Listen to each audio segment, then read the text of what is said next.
9:25, my sme práve dobalení konečne, od 7:44 sme v podstate hore a raňajkovali sme a balili, toľko nám to trvalo, nenormálne dlho. A teraz už konečne vyrážame na cestu, čiže teraz nás čaká ranných 850 metrov stúpania na asi 3 kilometroch. Veľmi mužne sme to dotiahli do tretiny hory na jeden záťah, to znamená 300 metrov stúpania aj za nami. Povedal by som, že vyhráva tá hora tak 3-0 nad nami, ale vraj si dáme ešte 3 minútky túto posedenia a potom pôjdeme skúsiť dorovnať. Takže ja písom opravil túto kolegu, čo hovoril, že prehrávame 3-0, lebo on to zle počíta. Ono to neznamená, že keď sú plúca za vami 300 metrov, tak prehrávate 3-0, ale dali sme si prvú prestávku, to znamená, že 1-0 vedie nad nami tá hora. A ďalej uvidíme, ako to pôjde, samozrejme, hej.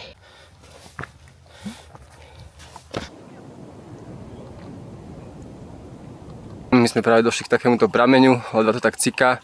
Kolega tu dáva tiež pauzu, výška nejakých 1900 metrov, čiže ešte 300 do vrchola zhruba. Aké je teraz skóre s tým kopcom? Pre teba 2-0, pre mňa 3-0. Teda ak berem pitnú pauzu ako pauzu. A my sme sa práve dotrepali na tú chatu do výšky 2191 metrov nad morom. Neuveriteľné.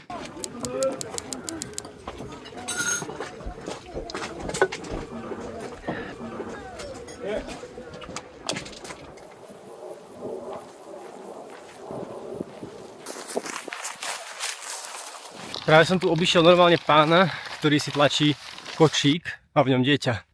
Mňa už asi neprekvapí naozaj nič.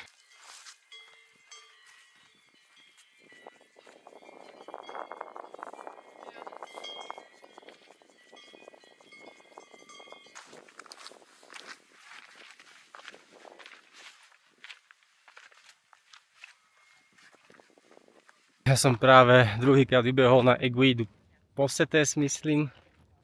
A strašne veľa mravcov tu po človekovi behá, kolega už preto išiel aj dole. No ja som si to dal dvakrát z týchto 200 metrov stúpania, pretože som niekde cestou zabudol statív. Tak som utekal naspäť a hľadal ho. Našťastie mi ho pomohli nájsť takí dvaja ľudia, dvaja chalani, čiže úplne paráda. No a teraz už idem pokračovať. A ten druhýkrát, čo som to vybehol, to ma skoro zabilo.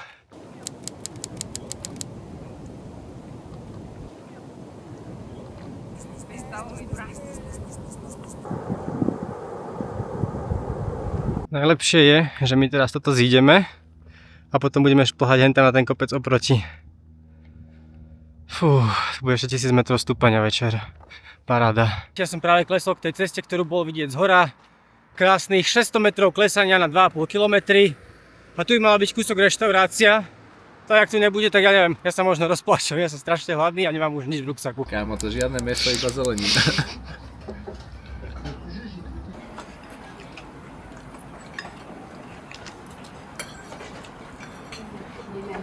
16:30, my sme akorát dopustili tú reštiku, na ktorú som sa tak tešil. No a teraz nás čaká, že 5 km a na nich 1000 metrov prevýšenia, bez žiadneho preháňania. Reálne mám trocha normálne až, no nie že stres, ale akože takéto nechcenie som ešte možno ani nezažil. Rešpekt. Takže, rešpekt, to je to správne slovo.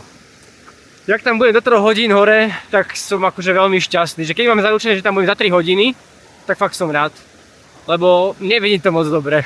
Stretli sme tu aj takého kolegu z Česka a chvíľku zvažoval, či sa pridá k nám na toto, ale povedal, že on už dostane spať. Takže sme na to sami a teda Ľudská s maminou už sú asi hore. Ale...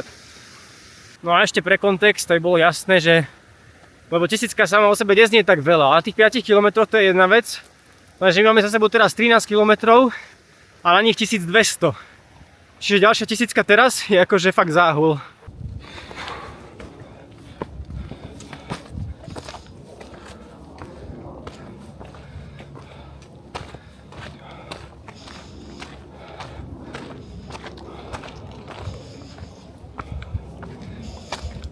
Tam v strede obrazovky, jak je tá chata, tak z nej sme išli, z toho sedla. Išli sme po tom hrebení. Potom sme vyšli na tento krkolomný kopec tu. To bol strašný brutál. Z neho sme tady týmto strmákom. To bol neskutočný strmák, ja som myslel, že tam zomrem. Zišli tuto do tejto doliny, tam kde si dole. A teraz zas stúpame hore. Tam jak sú tie domky, tam sme zišli zhruba.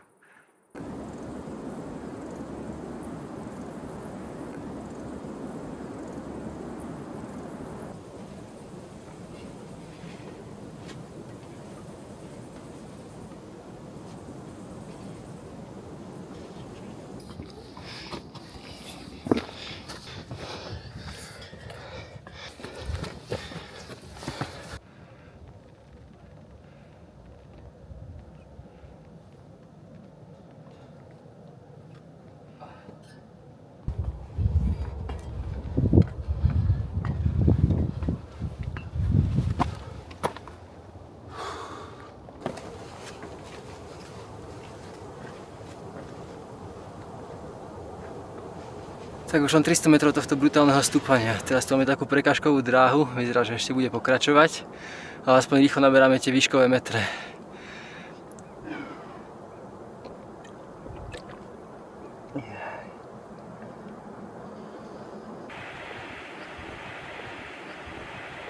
Tak moje zdochnutie ma rýchlo prešlo, pretože mi pred chvíľkou došla správa od ľudských, že hlásia búrky.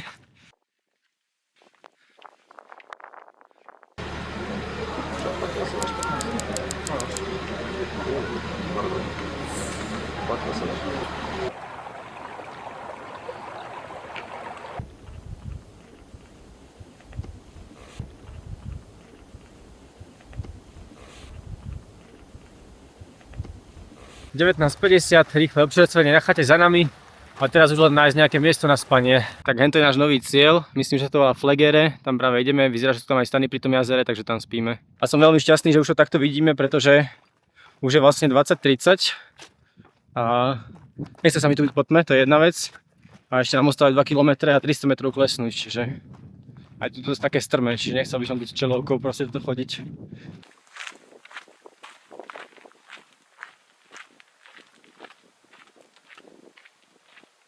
Kemp sa riadne priblížil, už je tu len tento strmáčik a som vlastne tam.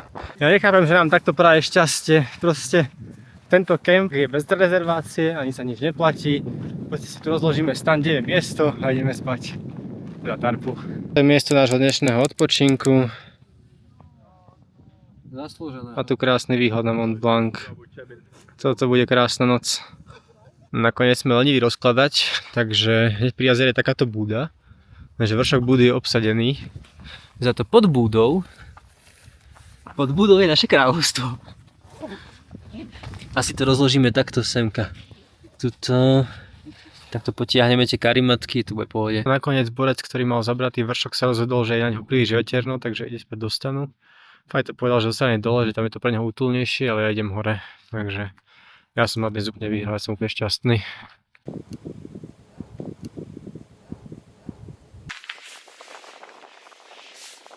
Už pár minút si tu svietim na ten spacák červeným svetlom a hovorím si, že ak to, že nevidím modrú stranu, pretože modrá má byť hore. A vôbec mi nedošlo, že tým, že svietim červenou na modrú, tak logicky asi neuvidím nič. A keď to prepnem... Aha, tada. 22, akurát už som sa uložil spať. A ja celkom zdvihol vietor a dokonca nad tými kopcami, to znamená vlastne v Taliansku, vyzerá, že sa blízka, tak som zvedavý, aká to bude noc a hádam sa to sem cez ten Mont Blanc nedostane, mohol by nám urobiť nejakú bariéru. Každopádne toto je teda koniec nášho 7. dňa našej TMP a bol práve blesk. No ale kde som skončil? Toto je koniec nášho 7. dňa našej TMB a dobrú noc.